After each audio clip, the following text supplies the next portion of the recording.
Estou tão perdida, tão vazia. A história de Laura, uma jovem evangélica que, ao ser exposta publicamente pelo seu pastor, o pastor da sua igreja, ela literalmente entra em uma crise de fé devastadora. Ela enfrenta a dor da traição e, ao longo da sua jornada, ela busca um novo entendimento de sua espiritualidade e confiança em Deus, sem depender da instituição ou líderes falhos, extremamente falhos. Bom, olha só, Laura sempre teve uma fé inabalável, criada em um lar cristão, frequentava a igreja desde muito pequena e se envolvia ativamente com todas as atividades da sua igreja. Ela tinha um forte senso de comunidade e acreditava muito que a igreja era um lugar de acolhimento e também de cura, onde todos deveriam se apoiar uns aos outros. Para Laura, a liderança espiritual representada pelo pastor era algo muito sagrado. Ela via o pastor como alguém escolhido por Deus, uma pessoa que deveria orientar, cuidar e ajudar daqueles que buscavam uma direção para a sua vida.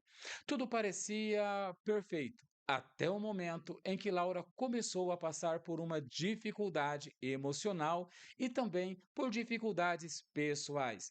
Ela estava enfrentando uma crise no trabalho e seu casamento com o Ricardo estava se desgastando. As discussões se tornaram mais frequentes e, com isso, a frustração começou a dominar a sua vida. Com o coração pesado, ela procurou o pastor, esperando que ele pudesse guiá-la, oferecendo aconselhamento e palavras de conforto, como ele sempre fazia. Mas, na conversa com o pastor, Laura abriu seu coração e falou sobre os seus sentimentos. Sentimentos de insegurança e a dificuldade em lidar com os problemas no casamento e o estresse emocional que estava vivendo naquele exato momento. Ela compartilhou sua dor, na esperança de encontrar uma palavra de encorajamento e uma direção para a sua vida. O pastor, com sua voz calma e atenta, a escutou, mas o que ele disse em seguida a deixou sem chão, literalmente. Laura, você precisa entregar sua vida totalmente a Deus. Laura, se seu casamento não está dando certo, você precisa confiar mais em Deus. Talvez o problema seja a sua falta de fé. Ele continuou sugerindo que ela deveria se submeter mais a Deus e orar mais fervorosamente, como se ela estivesse faltando nessa questão da sua espiritualidade e comunhão com Deus. Naquele momento, Laura se sentiu literalmente desamparada. Ela esperava uma palavra de conforto, mas o que ela recebeu foi uma carga de culpa.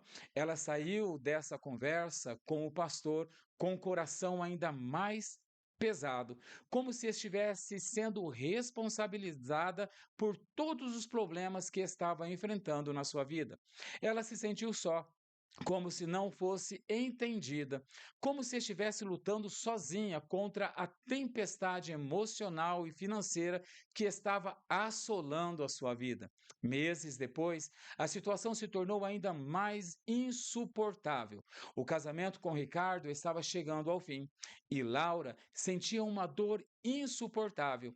A relação com o pastor estava se desgastando também.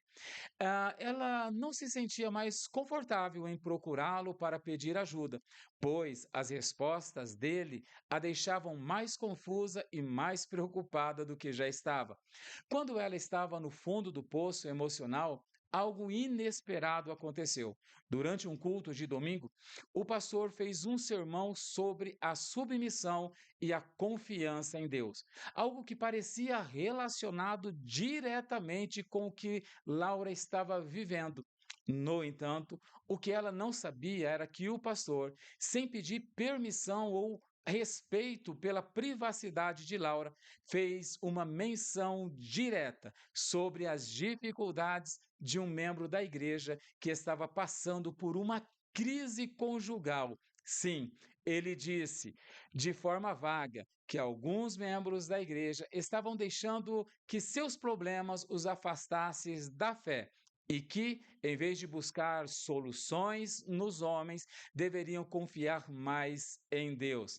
Naquele momento, Laura percebeu que o sermão estava sendo uma clara referência ao seu casamento e à sua dor pessoal. Ela ficou paralisada. O pastor não havia apenas falado sobre ela, mas usou sua confissão pessoal como um exemplo para o culto de domingo, e sem o seu consentimento. Ela ficou humilhada e desorientada, não conseguindo acreditar no que estava acontecendo. Ela olhou ao seu redor, vendo os outros membros da igreja e se sentiu exposta, vulnerável, como se sua dor tivesse sido transformada em um espetáculo para todos verem e ouvirem. Ela tentou manter a compostura, mas a vergonha tomou conta do seu coração. Como ele pôde fazer isso comigo? Como alguém que prega sobre amor e compreensão poderia usar sua luta pessoal como uma lição moral para os outros membros da igreja? Ela não sabia o que fazer ou em quem confiar naquele momento. Sentiu-se traída, manipulada e profundamente ferida. O pastor, alguém que ela deveria confiar profundamente, havia quebrado seu vínculo de confiança de maneira irreparável. Nos dias que se seguiram, bom, nos dias que seguiram, Laura se afastou da igreja. Ela não sabia mais como lidar com a dor da traição e a sensação de estar sendo manipulada pela liderança a fez perder a confiança em qualquer tipo de estrutura religiosa. A dor que ela sentia não vinha apenas da separação do marido, mas da sensação de estar sendo julgada e exposta de maneira cruel por alguém que deveria ser um apoio para ela. Ela passou a questionar tudo o que acreditava, inclusive sua relação com Deus. Como poderia confiar em um sistema que a expôs dessa forma? Sim, o tempo passou. E em sua busca por respostas, Laura começou a encontrar consolo e cura de uma maneira que ela não esperava.